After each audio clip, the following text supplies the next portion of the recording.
Hello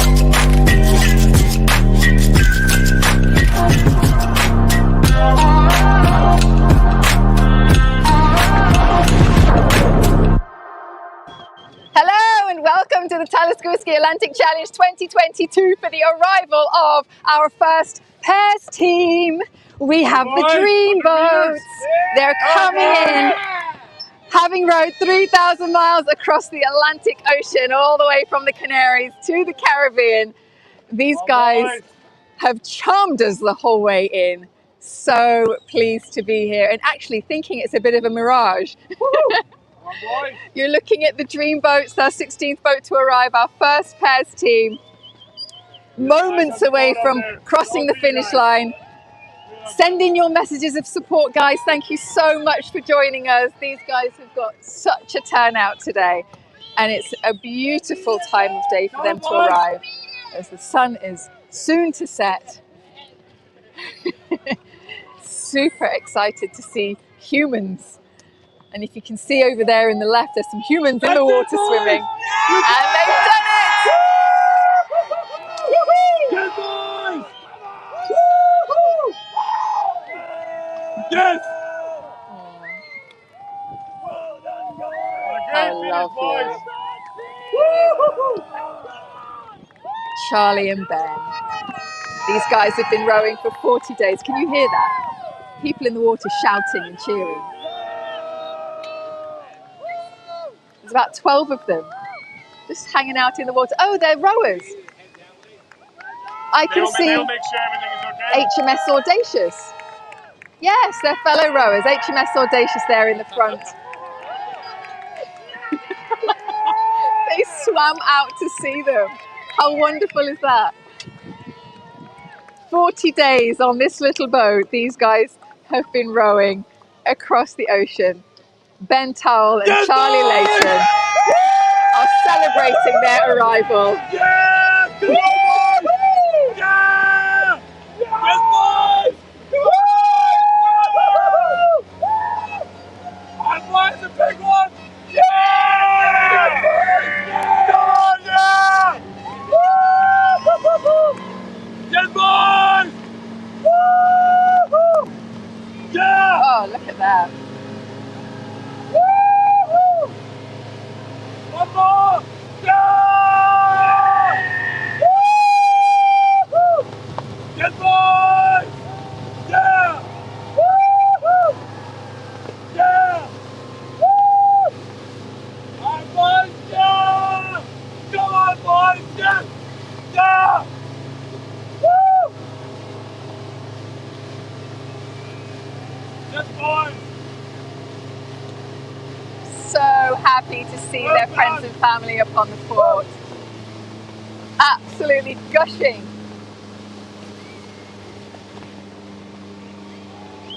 Ben Towell and Charlie Layton from the UK. And I got to show you these people in the water. Look at this. And they're still cheering. And I know that's deep water. Wonderful. So these guys have been living and working in Charleston in the US. Both restaurateur Ben and chef Charlie are from the UK, so they're representing the UK in today's in this year's row. Wow. And What a finish. they found out about the race because they both know someone who previously rowed the Atlantic. So there's a bit sweaty. And it's been a 10-year dream come true for these guys. Probably a little bit more than that now since they initially wrote that information. Wow. We promised we'd start with this song and finish with the song. I know it's an issue. What's the song? It's an Irish drinking song. It's called Mountain Dew, Irish drinking song. We can probably only get about 10. We can only get about 10 seconds of it. Don't know if you can hear that, guys. Mountain Dew. So the idea for them to row together came during a work meeting when Ben asked Charlie where he sees himself in 2 years. Charlie responded with rowing the Atlantic, and this was also Ben's dream. There and then they decided to do it. So they work together in Ben's restaurant. It's called Basic Kitchen. And Charlie is the executive chef there and have a love of sustainability, especially when sourcing seasonal veggies. Charlie is plant-based, he's a vegan, and they've sourced most of their food as plant-based food for the crossing. Ben said he has tried a plant-based diet previously, but decided that that wasn't quite for him, but was quite happy to have a plant-based, relatively plant-based diet on the ocean. So as you can see, we're going to head into the dockyard now, and we will join back in the live in just a few minutes. We're going to keep the live going, so don't go anywhere. Stay with us, because we want to see these guys step onto land for the first time in 40 days, and also to find out about that marling strike and that broken rudder and everything else that went on board during their crossing. So stick around, see you in a bit.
persons alongside here, when the boat approaches, please come down to the arrival area. Hello and welcome back to the Talisker Whisky Atlantic Challenge 2022 for the arrival of Dreamboats, our first pairs team to arrive into English Harbour here in Antigua, having travelled all the way from La Gomera in the Canaries, rowing non-stop across the Atlantic. We've got Ben Towell and Charlie Layton in that little green boat. 16th boat to arrive. It has taken them 40 days to get here. I don't know if you can see them there in the center of the screen.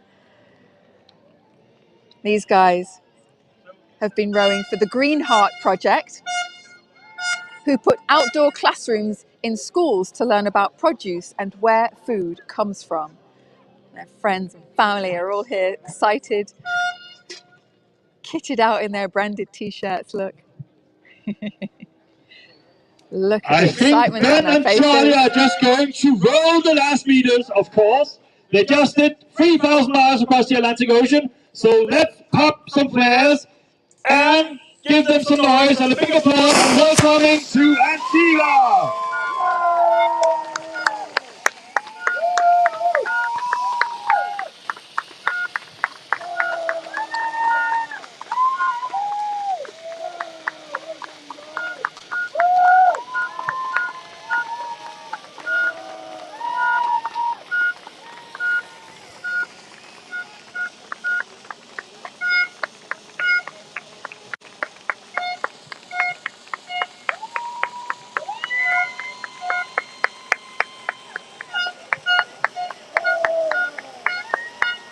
Ben and Charlie, 5 more meters and you're made it all the way across. Ladies and gentlemen, Dreamboats!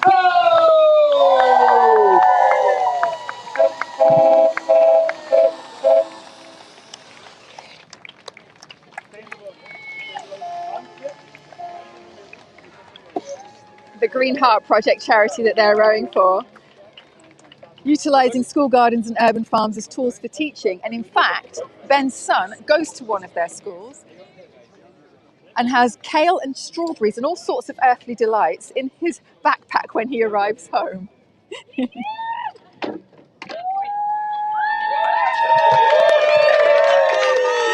So, 2 Brits in a boat, living in the United States, so obviously we're going to do 2 flags. Stars and Stripes and Union Jack. Yeah, so, ladies and gentlemen, Dreamboats, Ben and Charlie, welcome to Antigua. Come on! Yeah!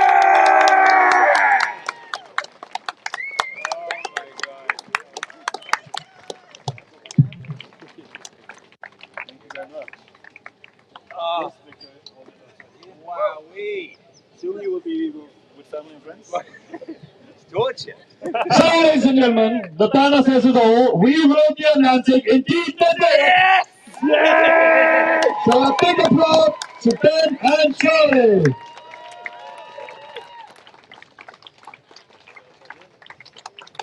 And look at Penny. Yes!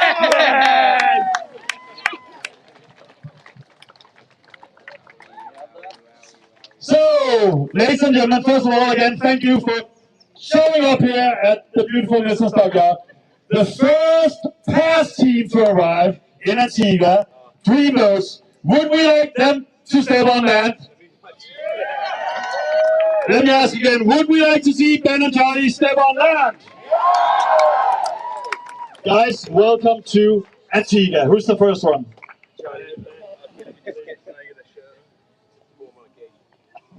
Ben is being very formal, putting on a t-shirt. Your legs can be a little bit wobbly, and it's not the dockyard that's moving, it's you. Welcome to Antigua, Ben, and welcome, Charlie.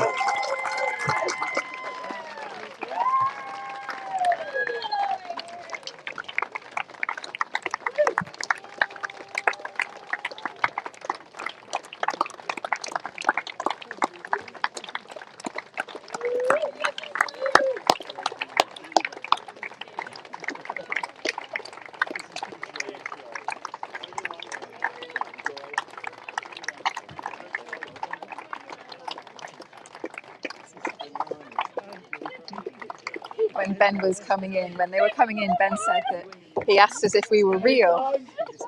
He couldn't believe he was seeing us in the flesh. He asked us if the island was real. They said that they had some Nothing hallucinations. like seeing families back together again after an incredible journey. They said they'd had It is the some. world's toughest road, not only for our teams, but also for all the families and land crew. So Ben and Charlie, it's time to step onto the podium.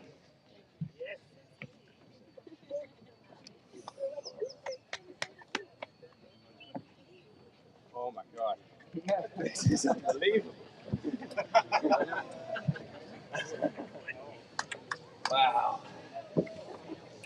Whoa. So guys. Look at that, look at that. Don't let me put on my sunglasses now, guys. It's sunscreen. Get this. And I love we're getting the American one. Yeah?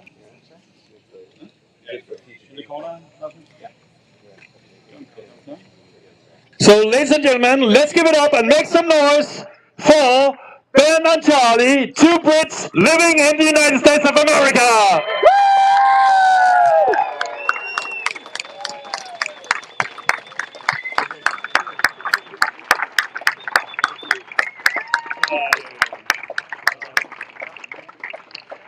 Ben and Charlie, you started your incredible journey December 12th in La Gomera. That was last year. Now you're here in beautiful Nilsson Stockyard. Lots of people here cheering you in. Lots of people out on the fort, on the restaurants, on the boats. You made it all the way, and you are the winners of the race class pearls. In a time of 40 days, 8 hours and 59 minutes.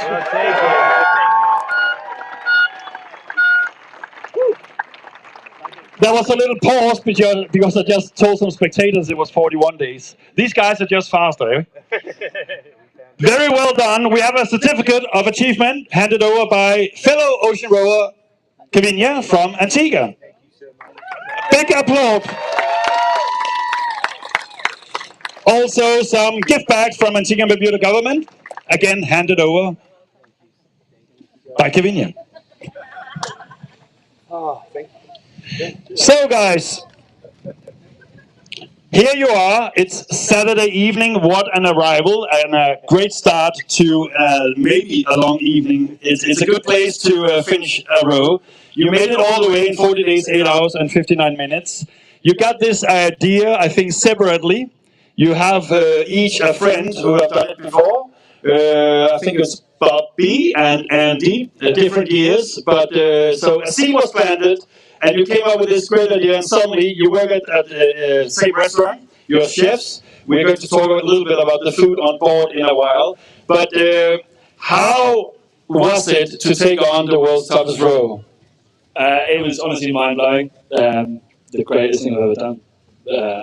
It's hard to put into words now because there were so many emotions, from leaving to losing sight of land to getting in the middle to arguing and then making up and coming up with the best solutions, to a broken rudder, to a capsize. Everything that happened, it was just more smoke to the fire to push us all the way. So it's been beautiful. That's a tough one to follow.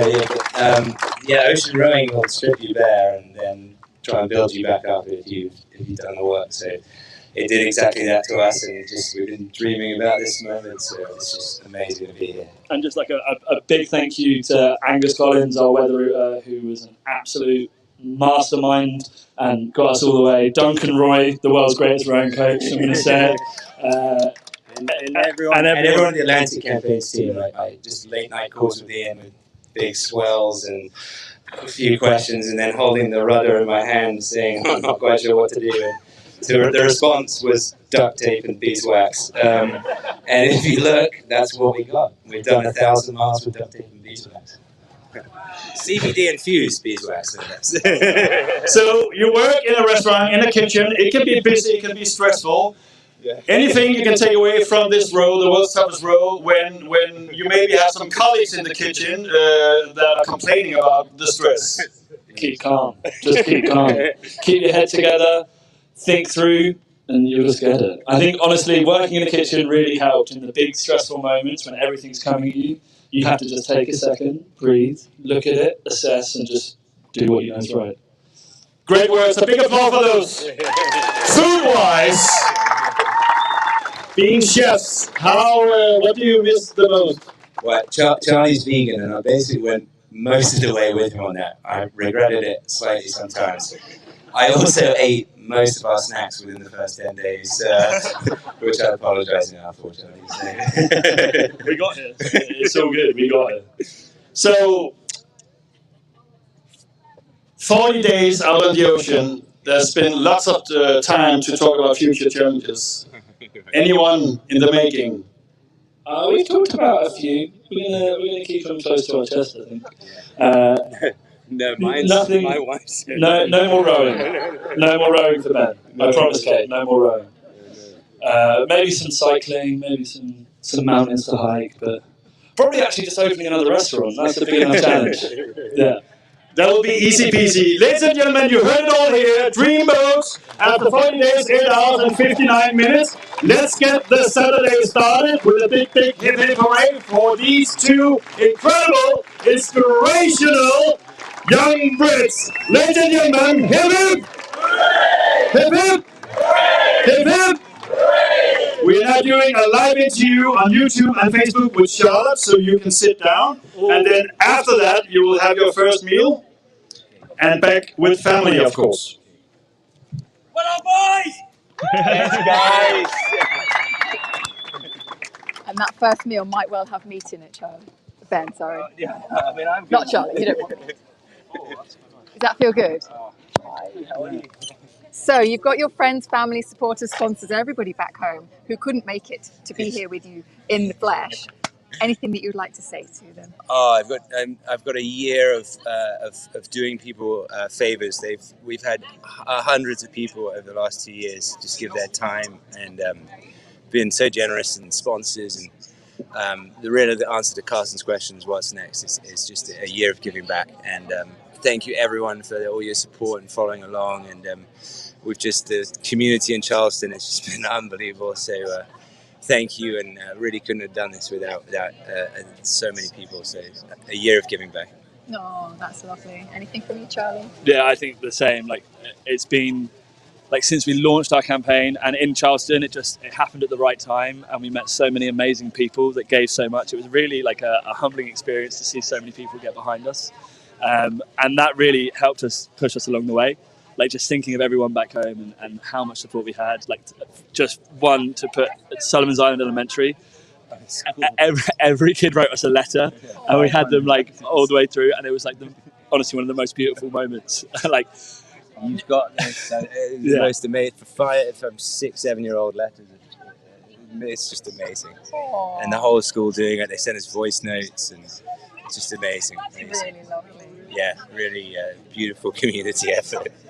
So you said on the way in there, you were telling us about those hallucinations that you had. Can you tell them? Yeah, they were at night time. Normally on the second or third shift of the night, you started seeing a few things. There's people sitting on the end, friends. I know they were there, and then there was a squirrel for a couple of days, just there and just eating. And I knew he wasn't there. I told Charlie about him. Some of the instruments kept turning into beer cans. I think a problem I've got, which we'll address. So that was my hallucinations. I'm sure you saw these things. traffic, like parking attendants, like specifically the 2 parking attendants that work on the street where Basic Kitchen is, kept coming up to the boat at night. And I'm like, I haven't got any change. Like, how am I going to feed the meter? So that happened a few times. Trees, like. Seeing trees at sea, it's like there's definitely not trees there. Yeah. So, like, it was very, very What strange. were they? Do you know what these things actually were? Just in your mind. Yeah, I think there was literally nothing there. And Just- voices. We both heard lots of voices. Yeah.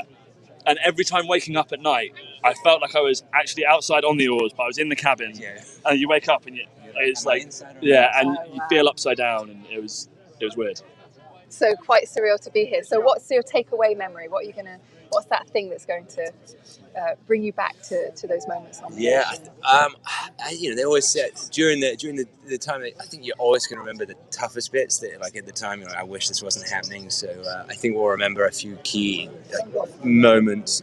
One evening when we had some big weather for about a week, and it just peaked on one evening, and very much out of our comfort zones. But we called in and worked through it. And then the other one was when we lost our rudder in the middle of the night. It's just like, I wouldn't want to relive it, but I just learned so much, and how we worked through this like very, very stressful moment, and like just calmly worked through it together. And it was that was a great, like, to come out of that. It's great. And then a capsize. You got to have a capsize. So that happened. We were wondering what it'd feel like, and we found out.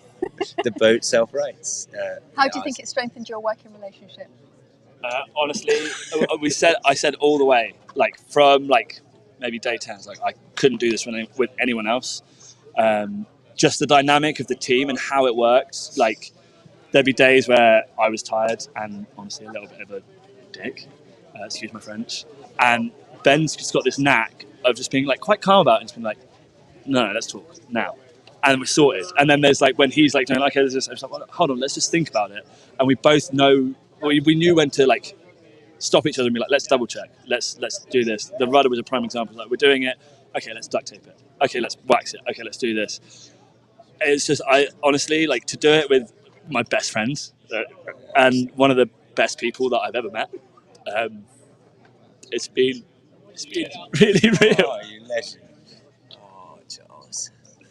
Really real. The softest, the biggest softie on the whole planet, but also the strongest man you'll ever be. So we were racing, and at nights, Charlie is basically pulling for 1.5 people.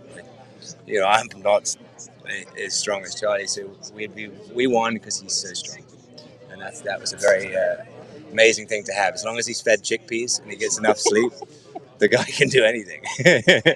Well, congratulations, guys. Welcome to Antigua. Thank you so much. Thank you to everyone at Atlantic Campaigns. It's just it's such a great thing that we've watched this for years. So to be here and heard your voice, it's just epic to be on the other side. So thank you so much. Well done. Yeah, thank you, guys. Thank you. Oh, sore getting up, isn't it? You'll soon be in a real bed. Got the staff there to look after them. Going to do some official things, but then they'll get to be with their family, give them lots of hugs and tell all those stories to them. What a lovely, lovely pair they are. So that's our first pairs team in. Next up, we've got a team of 4. Ladies and gentlemen, let's give them a big hand. Our next 4th team is coming in tomorrow, 22nd, and they'll be in between 3 and 4 p.m. local time. That's the Ocean Spirit, a Swiss team. So make sure you come back, check it out, and we will be here, as we always are, live to watch them cross the finish line and to see them step on land for the first time in however many days it will be tomorrow. We look forward to seeing you then. Thanks for watching.